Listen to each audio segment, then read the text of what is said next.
মঙ্গলদৈৰ এটি পৰিয়ালৰ এখন জীয়া ছবি।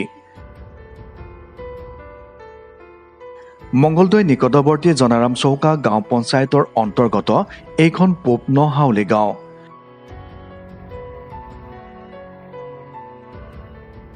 আৰু পূব নহাউলি গাঁৱৰ হাইদৰ আলীৰ এক জীয়া ছবি। হাইদৰ আলীৰ জুপুৰিটো দেখিলে হয়তো আপোনাৰো বেয়া লাগিব। ছাতি মেৰামতিৰ কাম কৰি খোৱা হাইদৰ আলীৰ নাই চৰকাৰী আৱাস, নাই উজলা আঁচনিৰ ৰন্ধন গেছ। এজাক বৰষুণতে পানী গৈ পায় ঘৰৰ ভিতৰ।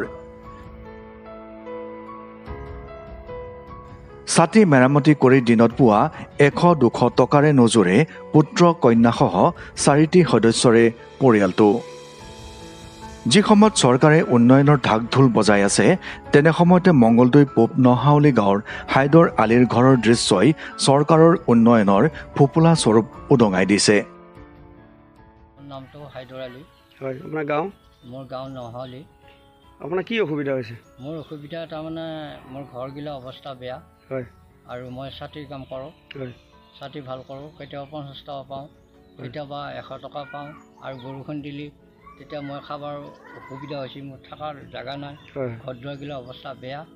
তাৰপিছত মই পানী বটলো বিচাৰি পেলাই সেংকাও বিচাৰি আনি সেংকাও খাওঁ। হয়।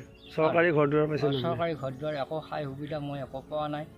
চৰকাৰক আপোনালোকে চৰকাৰক জনোৱাটো হ'ল মানে কি, মই দুখত পৰি আছোঁ।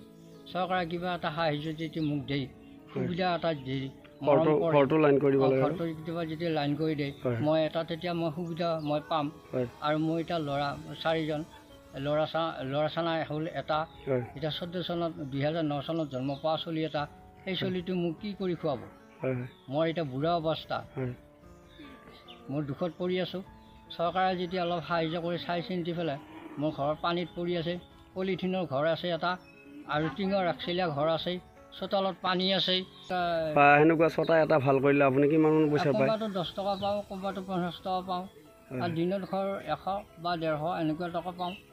সেইখিনি দি মই আঞ্জা পাচলিখন খাই আছোঁ আৰু আনি পেলাই। আৰু চৰকাৰী সাহাৰ্য মানে চাউল, ৰেচন কাৰ্ডৰ চাউলটোৱে পাইছোঁ, BPL কাৰ্ডৰ চাউলকেইটা পাওঁ। আঞ্জা পাচলিখিনি আনো, আৰু আঞ্জা পাচলি আনিব যাওঁতে মই তাৰমানে চোলা কিনিব পৰা নাই, পিন্ধা কাপোৰ পৰা নাই পিন্ধিব লাগি।